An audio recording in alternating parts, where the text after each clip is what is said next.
Shesha Shunyavadi Paschatyadesh Tarni.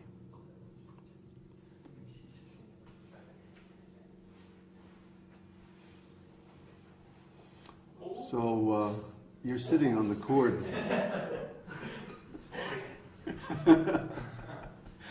Divine intervention. Welcome everybody to our Sunday Satsang, our second of the year. And it's a very joyous time. And I suppose you're all wondering, what is the special, super secret announcement? Come here.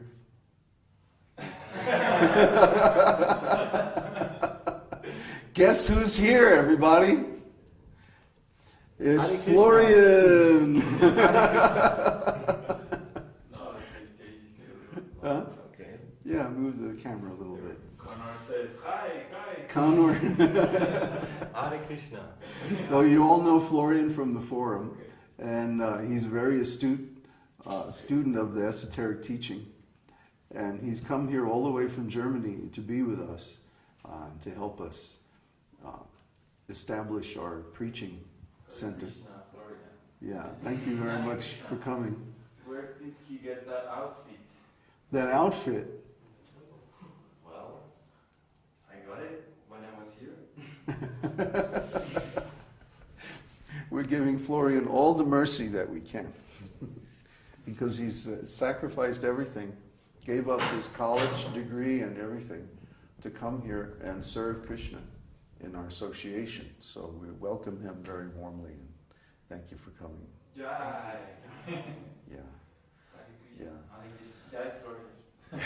Jai Ramaji. So this esoteric teaching of the Vedas is so nice, because it gives us a platform where we can actually understand life.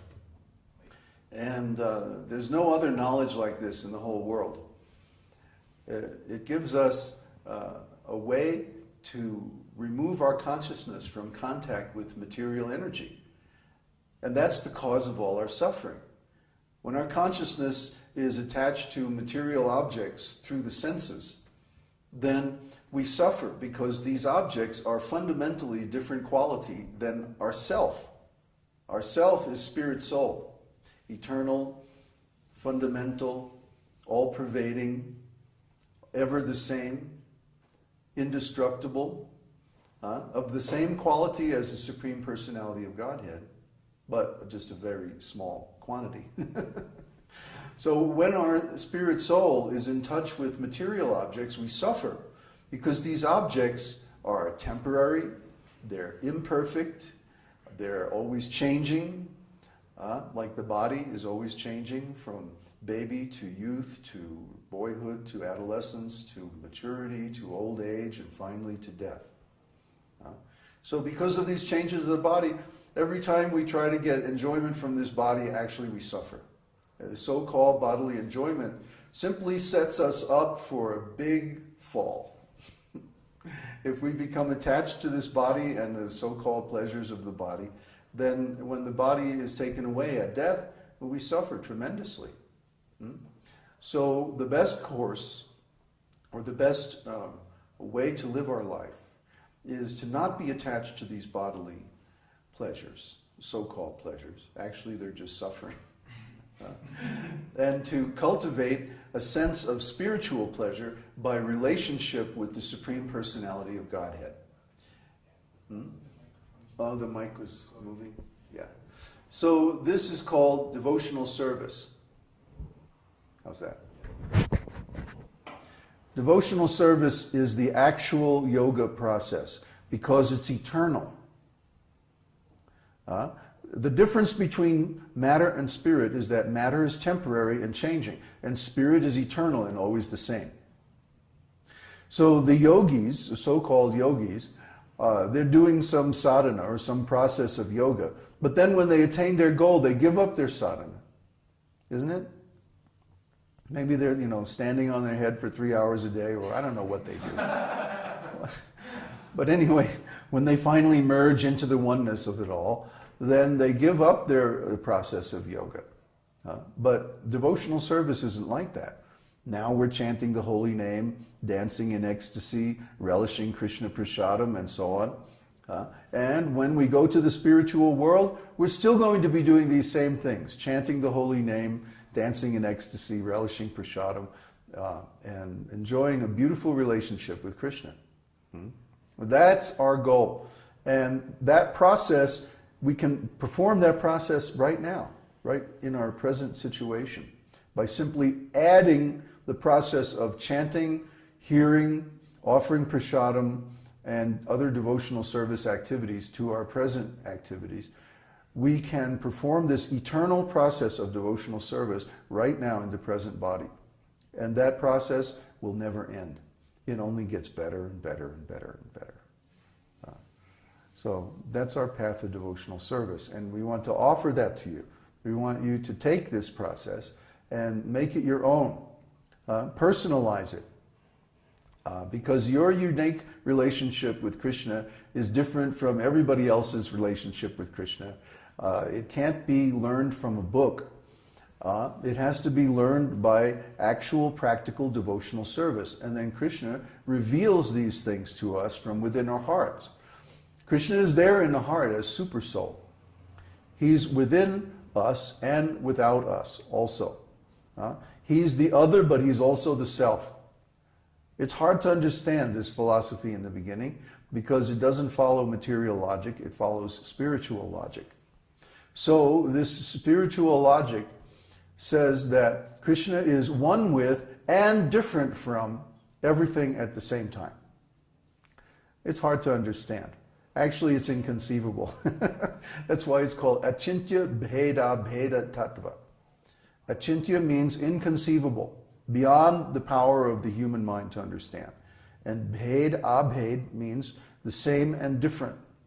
Tattva means truth or philosophical platform. So when we come to this Vedic philosophical platform, we can actually see directly how Krishna is one with and different from everything at the same time. How he is an eternal individual, just like we are, except he's unlimited and we're limited. That's the main difference between us. Krishna also has very special qualities which no other living being possesses. For example, he's the supreme controller. He's the original source of everything. Therefore, he's the owner of everything and the controller of everything. Therefore, everything is to be engaged in his service. That's our philosophy. That's our path. And when we do this, we find that we get transcendental mellows, or rasa. We get spiritual enjoyment at every moment, ever-increasing pleasure. If we take this devotional service as an ordinary religion, to be some ritual that we perform because it's in some book somewhere and somebody said that we had to do it, and like that. If we take it like that, after a while it becomes dry and mechanical, tasteless. But when we perform devotional service because we love Krishna, then we find an ever-increasing taste of devotional service just makes us want to engage more and more in it. Naturally.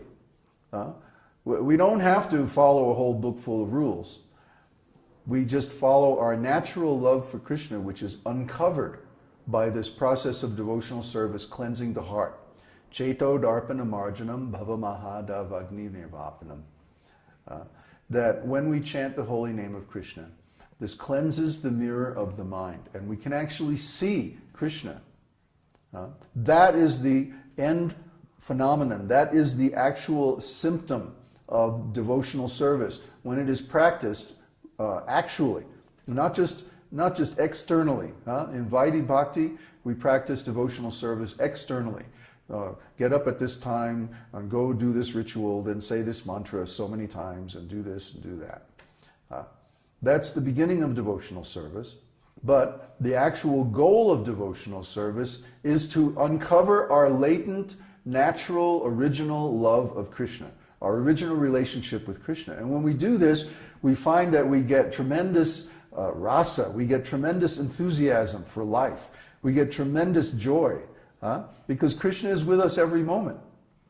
Is there any friend that we've had or any relative that we've had with us every moment?